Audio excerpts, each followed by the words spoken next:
Bulletin में सबसे पहले आपको कोरोना वायरस के हवाले से अपडेट करें तो मुल्क में कोरोना के मरीजों की तादाद 18,700 से ऊपर चली गई। गुज़िश्ता 24 घंटों में सबसे ज्यादा 1297 अफराद में वायरस की तस्दीक हुई। वायरस 24 घंटों में 32 जिंदगियां ले गया। मुआविन खुसूसी सेहत जफर मिर्जा का कहना है कि खैबर पख्तूनख्वा में सबसे ज्यादा 47% अमवात हुई। मुआविन खुसूसी मोईद यूसुफ कहते हैं बैरून ममालिक से 15,000 पाकिस्तानी वापस ला चुके हैं। 1 लाख से जायद अफराद वतन वापस आने के लिए ख्वाहिशमंद हैं। वज़ीर आज़म का कोरोना से बेरोजगार होने वालों के लिए माली इमदाद का ऐलान। बेरोजगारी के शिकार अफराद को फी कस 12,000 रुपए दिए जाएंगे। शहरियों को खुद को वेबसाइट पर रजिस्टर कराना होगा, साबित करना होगा कि वो क्या काम करते थे, कब से बेरोजगार हैं। वज़ीर आज़म का बरसग़ीर में सबसे कम कीमत पेट्रोल पाकिस्तान में मिलने का दावा। कहा पेट्रोल की कीमत बढ़ने से महंगाई बढ़ जाती थी, अब कीमतें कम हुई हैं तो अवाम को रिलीफ मिलना चाहिए। पाकिस्तान पीपल्स पार्टी के चेयरमैन बिलावल भुट्टो जरदारी ने कहा है कि हमारी अव्वलीन तरजीह आवाम की जिंदगी को महफूज बनाना है और एक साजिश के तहत हमारी खिदमत के इस जज्बे को सबूताज करने की कोशिश की जा रही है। चेयरमैन बिलावल भुट्टो जरदारी ने एक अहम इजलास के शुरका से गुफ्तगू करते हुए कहा कि रोजाना उजरत पर काम करने वाले लोगों के लिए वफाकी हुकूमत ने अब तक कुछ नहीं किया। उन्होंने बताया कि पाकिस्तान पीपल्स पार्टी की सिंध हुकूमत सिर्फ वर्ल्ड हेल्थ ऑर्गेनाइजेशन की जानिब से दी गई गाइडलाइंस पर काम कर रही है। चेयरमैन बिलावल भुट्टो जरदारी का कहना था कि सिंध हुकूमत के बर वक्त इक़दामात से पाकिस्तान वुहान, इटली और न्यूयॉर्क बनने से बच गया। सहूलियात की अदम दस्तियाबी के हवाले से चेयरमैन बिलावल भुट्टो का कहना था कि वफाकी हुकूमत ने डॉक्टर्स, नर्सेज और पैरामेडिकल स्टाफ को कोई सहूलत नहीं दी। वफाकी हुकूमत की ये जिम्मेदारी है कि वो तमाम सूबों की मदद करे।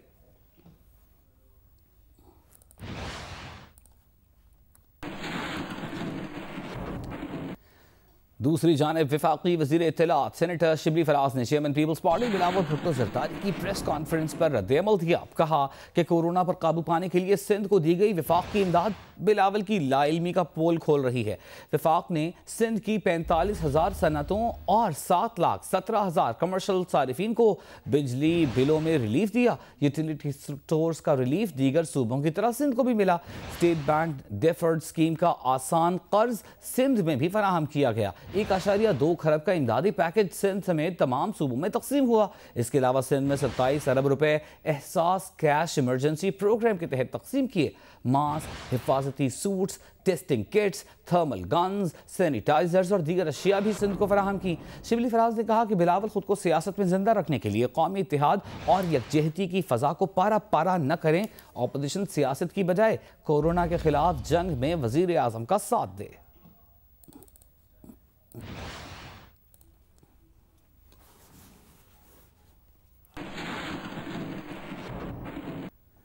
वफाक और सिंध के दरमियान हीट वेव उरूज पर है। सिंध के वज़रा ने मुल्क में कोरोना फैलाने का जिम्मेदार वफाकी हुकूमत को करार दे दिया। नासिर हुसैन शाह बोले बिलावल की प्रेस कॉन्फ्रेंस के बाद कई शेरू बाहर आ गए। 18वीं तरमीम खत्म करने की धमकी दी जा रही है। सईद गनी भी वज़ीर आज़म और वफाकी वज़रा पर बरस पड़े। कहा जिन्हें आइन की अलिफ बे मालूम नहीं वो 18वीं तरमीम का मतलब न समझाएं। वफाकी वजीर बराए बहरी उमूर अली हैदर जैदी ने कहा है कि बिलावल और हमनवाओं के बयानात बेहुदा फनकारों का तमाशा है। बिलावल और हमनवाओं की कल से जारी मौसीकी वफाकी हुकूमत से मजीद पैसे हथियाने का मंसूबा लगती है।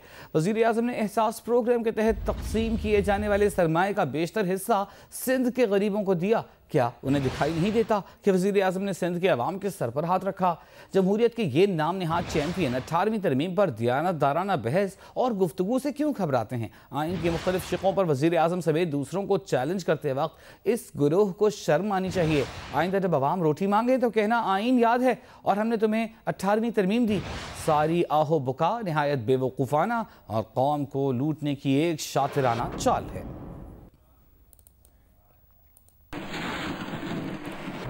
इसके अलावा पीटीआई के रहनुमा शहबाज गिल ने सिंध के वज़रा पर गलत बयानी का इल्ज़ाम लगा दिया। कहा बिलावल भुट्टो को एक वसीयत पर पार्टी का चेयरमैन बना दिया गया। 18वीं तरमीम के साथ फ़राइज़ भी दिए गए हैं। सूबाई वज़रा की प्रेस कॉन्फ्रेंस का मकसद है कैश दिया जाए ताकि ये खा जाएं। इनके हाथ में एक पैसा भी नहीं देंगे। शहबाज गिल ने सिंध को दिए गए सामान की तफसीलात भी जारी कर दी। बिलावल जरदारी साहब हैं जो हादसाती तौर पर चेयरमैन बने हैं, जिनका एक फेक वसीयत एक बैग में से निकली और उसने उनको डिक्लेयर कर दिया कि वो चेयरमैन है इतनी बड़ी पार्टी के। तो जो बिलावल जरदारी साहब हैं उन्होंने पूरी प्रेस कॉन्फ्रेंस में पैसे मांग रहे थे, कैश मांग रहे थे। हम आपको कैश नहीं देंगे, ये आपको बार बार बताया। आप जितने मर्जी अटैक कर लें प्रेस कॉन्फ्रेंस करके, आपको एक धेला कैश नहीं मिलेगा। वफाकी वजीर फवाद चौधरी ने कहा है कि 9 मई को लॉकडाउन नर्म होगा या चलेगा अभी तय नहीं किया जा सकता। कहा कि अगले 2-3 माह कोरोना का मुकाबला कर गए तो मुश्किल से बाहर आ जाएंगे। जहला में मीडिया से गुफ्तगू में पार्लियामेंट का वर्चुअल इजलास बुलाने की भी हिमायत कर दी। कहा कि सियासी फैसलों में पार्लियामेंट का शामिल होना जरूरी है। ये एक रोज़ की इवॉल्विंग सिचुएशन है। ये लॉकडाउन एक्सटेंड करेगा या नरम होगा, ये फैसले अभी आइंदा जो डाटा आएगा उसकी बुनियाद के सियासी फैसलों में पार्लियामेंट के अरकान का शामिल होना ज़रूरी है और वर्चुअल सेशन जो है वो वाहिद हल है इसका। जो सियासी जमातें इस वक्त वर्चुअल सेशन की मुखालफत कर रही हैं वो मैं समझता हूँ पार्लियामेंट को आम फैसलों से बाहर करने की साजिश है। आपके जो स्पीकर हैं उनको कोरोना हो गया है, आपके गवर्नर साहब जो है उनको कोरोना हो गया, तो इसको आप लाइट तो नहीं ले सकते। इमरान पार्लियामान की जानों को खतरे में तो नहीं डाल सकते।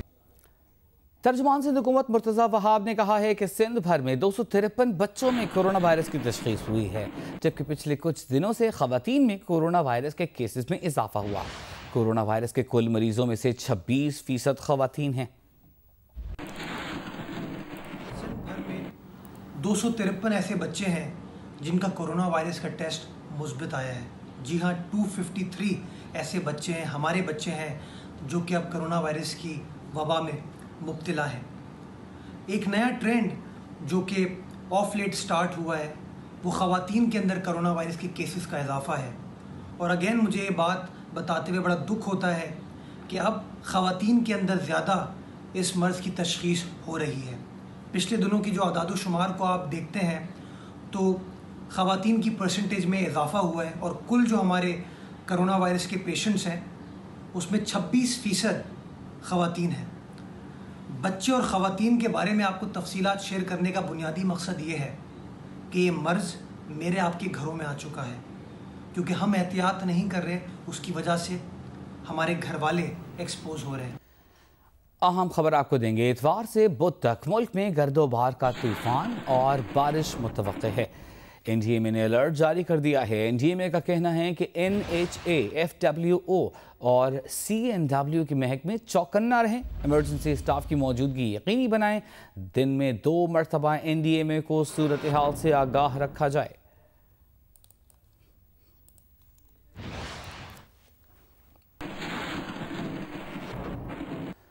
नामुकम्मल इंक्वायरी और मुकदमे के बगैर मीर शकील रहमान को 52 रोज से कैद में रखने पर हर कोई हैरान। सहाफ़ी, सियासतदान, वकला, सिविल सोसाइटी और समाजी और मजहबी रहनुमाई से मीडिया को दबाव में लाने का हथकंडा करार दे चुके। कराची में जंग और जियो के दफ्तर के सामने एहतजाजी कैंप में शरीक सब एक ही मुतालबा कर रहे हैं कि मीर शकील रहमान को फौरी रिहा किया जाए। Editor in chief Mir Shakeel Rahman की गैर कानूनी गिरफ्तारी को 52 दिन हो गए, मगर नैब ना कोई इल्ज़ाम साबित कर सका और ना ही मीर शकील रहमान को रिहा किया जा रहा है, जबकि जंग जियो ग्रुप के कारकुनान 52 दिन से इस जाबिराना और जालिमाना इक़दाम के खिलाफ सरापाए एहतजाज हैं। हम नहीं मानते, हम नहीं मानते, जदोजहद तेज हो। आज़ादी गली में जारी मुजाहरे में सहाफ़ी, समाजी, सियासी, सिविल सोसाइटी और वकला बरादरी के अलावा chairman all Pakistan homeopathic alliance doctor Siddique Tahir, intellectual forum Pakistan के सरबराह Mohammad Aslam Khan, Karachi city sports association के जनरल सेक्रेटरी खालिद रहमानी और दीगर ने शिरकत की। जमीयत उलमा इस्लाम सिंध के रहनुमा मुफ्ती फैजुल हक ने मीर शकील की गिरफ्तारी को मीडिया पर हमला और इंसाफ का खून करार दिया। हम तुम्हें बता देना चाहते हैं, सारी सियासी जमातें उनका एक ही नारा है कि यूं ही मस्त मलंग रहेंगे, यूं ही मस्त मलंग रहेंगे, जियो जंग के संग रहेंगे। सिविल सोसाइटी में, अच्छे मुआशरों में ये कभी भी नहीं होता कि प्रूफ किए बगैर किसी शख्स को गिरफ्तार कर लिया जाए और महीनों तक उसको ऐसे ही चलाया जाए। ज्वाइंट एक्शन कमेटी के तहत होने वाले एहतजाज के शुरका ने इस अज़्म का आदा किया कि मीर शकीलुर रहमान की रिहाई तक जद्दोजहद जारी रहेगी। कैमरामैन शेर ज़मीर के साथ राना जावेद, जियो न्यूज़, कराची। जंग ग्रुप और जियो के editor in chief Mir Shakilur Rahman की गिरफ्तारी के खिलाफ लाहौर में एहतजाज का सिलसिला जारी है। सीनियर सहाफ़ियों के साथ साथ मुस्लिम लीग नून और सिविल सोसाइटी के रहनुमा मीर शकीलुर रहमान से इजहार यकजहती के लिए एहतजाजी कैंप में पहुंच गए, जहां उन्होंने एहतजाज करते हुए मीर शकीलुर रहमान की रिहाई का मुतालबा किया। जंग ग्रुप और जियो के editor in chief Mir Shakilur Rahman की गिरफ्तारी के खिलाफ डेविस रोड लाहौर पर कई हफ्तों से एहतजाजी कैंप जारी है। सहाफ़ियों के साथ साथ मुस्लिम लीग नून के रहनुमा राना अरशद और सिविल सोसाइटी के रहनुमा अब्दुल्ला मलिक भी एहतजाज में शरीक हुए। शुरका ने मीर शकीलुर रहमान और जंग जियो ग्रुप से इजहार यकजहती किया। उनका कहना था कि मीर शकीलुर रहमान की गिरफ्तारी आज़ादी सहाफ़त पर हमला है। मीडिया की आज़ादी को बहाल करो, मीर शकीलुर रहमान को रहा करो और इसके साथ साथ मीडिया पर पाबंदियों का खात्मा किया जाए। मीडिया की आज़ादी के लिए, मीर शकीलुर रहमान की रिहाई के लिए हमारी जद्दोजहद जारी है और जारी रहेगी। ऐसे हथकंडों से न जंग को, न मीर शकीलुर रहमान को, न जियो को पहले दबाया जा सका है, न पहले दबाया जा सका है, न कभी अब दबाया जा सकेगा। पेशावर में जंग जियो ग्रुप के editor in chief Mir Shakilur Rahman की गिरफ्तारी के खिलाफ एहतजाजी मुजाहिरा किया गया। मुजाहिरीन ने मीर शकीलुर रहमान की फौरी रिहाई का मुतालबा किया। पेशावर में जियो जंग ऑफिस के सामने मुजाहिरा हुआ, जिसमें जंग और जियो के कारकुनों और सहाफ़ियों ने शिरकत की। इस मौके पर आज़ादी सहाफ़त पर हमले के खिलाफ और मीर शकीलुर रहमान की रिहाई के लिए नारे बुलंद हुए। मुजाहिरीन ने मुतालबा किया कि हुकूमत फौरी तौर पर मीर शकीलुर रहमान को रिहा करे। मुजाहिरीन ने कहा कि जंग ग्रुप को सच और हक़ की आवाज़ दबाने, बुलंद करने की सज़ा दी जा रही है। मुजाहिरीन का कहना था कि जब तक मीर शकीलुर रहमान को रिहा और झूठा मुकदमा ख़त्म नहीं किया जाता, एहतजाज का सिलसिला जारी रहेगा।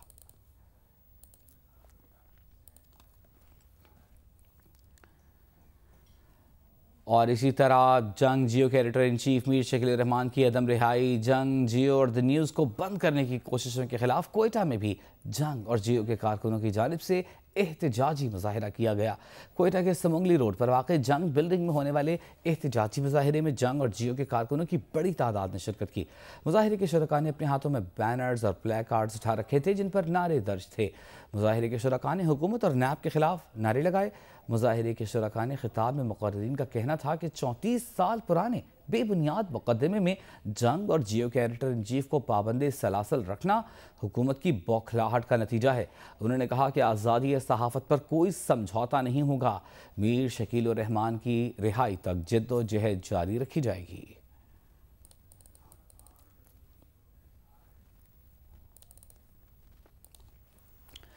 एडिटर इन चीफ जंग जियो मीर शकीलुर रहमान की गिरफ्तारी के खिलाफ जंग बिल्डिंग रावलपिंडी के बाहर भी एहतजाज किया गया। एहतजाज में शरीक सहाफ़ी, सिविल सोसाइटी के अफराद का कहना था कि हुकूमत ने जबर के सारे तरीक़े अपना लिए। मीर शकीलुर रहमान का हौसला पस्त हुआ, न जंग जियो न्यूज़ की टीम का हौसला टूटा। Chief justice of Pakistan Mir Shakeel की गिरफ्तारी का नोटिस लें। एडिटर इन चीफ जंग जियो मीर शकीलुर रहमान की गिरफ्तारी के खिलाफ मुल्तान और खानेवाल में भी आज एहतजाजी मुजाहिरे किए गए।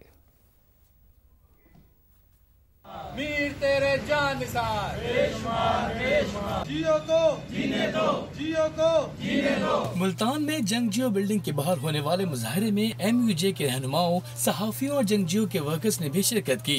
PFUJ के एग्जीक्यूटिव मेंबर रूफमान का कहना था कि ये पहली हुकूमत है जो सहाफियों को इस कदर इंतकाम का निशाना बना रही है। 34 साल पुराने मुकदमे में गिरफ्तारी इंतकाम नहीं तो और क्या है। Editor in chief Mir Shakilur Rahman की गिरफ्तारी के खिलाफ खानेवाल प्रेस क्लब के बाहर भी एहतजाज किया गया। मुजाहिरे में सहाफियों, शहरियों और ट्रांसपोर्ट यूनियन के नुमाइंदों ने भी शिरकत की। मुजाहिरीन का कहना था कि मीर शकीलुर रहमान की गिरफ्तारी ये एक तरफा और इंतकामी कार्रवाई है, उन्हें फौरी रिहा किया जाए। भारतीय फौज की LOC के हाजी पीर और संख सेक्टर्स पर बिला इश्तियाल फायरिंग और गोलाबारी, खातून जख्मी। ISPR के मुताबिक भारतीय फौज की जानिब से खुदकार हथियारों, रॉकेटों, भारी मोटर्स, आर्टिलरी का इस्तेमाल किया गया। भारतीय हाई कमीशन के सीनियर एहलकार की दफ्तर खारिजा तलबी एहतजाज रिकॉर्ड कराया गया। मुतालबा किया गया कि भारत 2003 के जंग बंदी मुआहदे का एहतराम करे।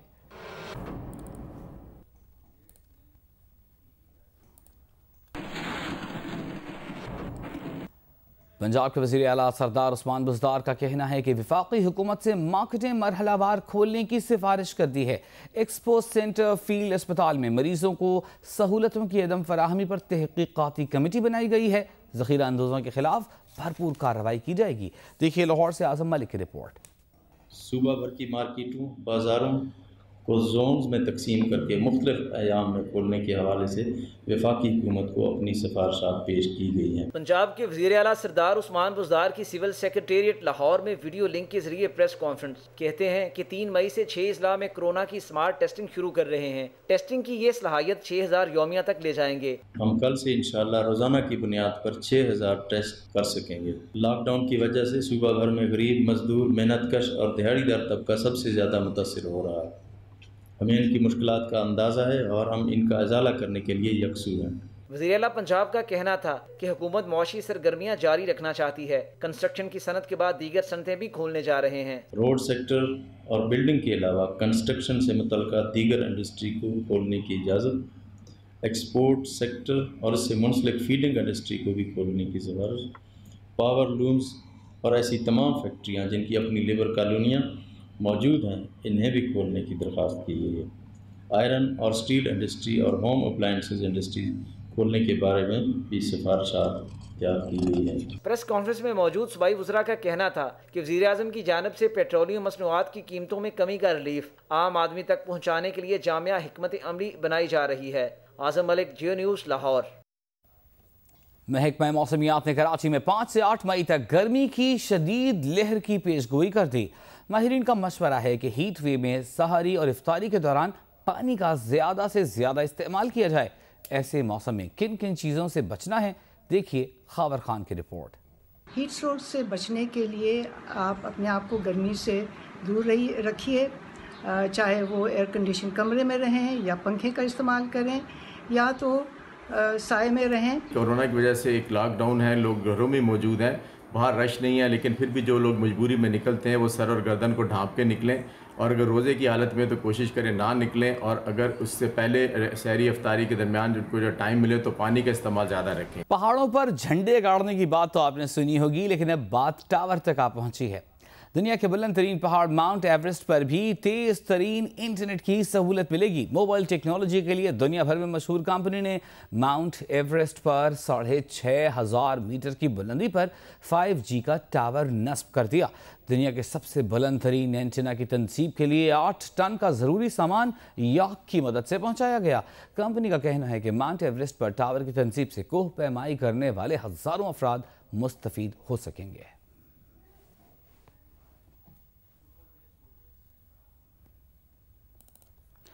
कोरोना के बायस लगे लॉकडाउन से जहां मुख्तलिफ ममालिक में लोग बुनियादी ज़रूरतों से महरूम रहे, वहीं दुनिया के अमीर तरीन अफराद ने कोरोना से बचाव के लिए लग्जरी बंकर्स में पनाह ढूंढ ली है। अरबों रुपए मालियत के इन लग्जरी बंकर्स में पूल, जिम, बागात, मय खाने, सुवाना, luxury bathrooms, garage, surgical bed समेत ज़िंदगी की तमाम आसाइशें और सहूलतें मौजूद हैं। सोशल मीडिया पर वायरल होने वाली ये तस्वीर उन लाखों करोड़ों लोगों का मजाक उड़ा रही हैं जिन्हें अपने ही मुल्क में रहते हुए तिब्बी सहूलतें तक मैसर नहीं या जो रिस्क के हुसूल के लिए घंटों कतारों में खड़े हैं।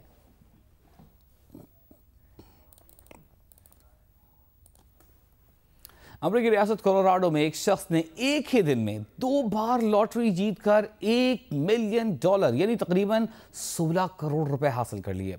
कोलोराडो लॉटरी अहदेदारों के मुताबिक जियोबी नामी शख्स का 25 मार्च को 2 बार पावर बॉल जैकपॉट लगा। जीतने वाली लॉटरी के टिकट्स 2 मुख्तलिफ स्टोर्स पर फरोख्त किए गए थे। जियोबी ने एक टिकट सुबह के वक्त जबकि एक शाम में खरीदा था। इनामी रकम जल्द मालिक तक पहुंचा दी जाएगी।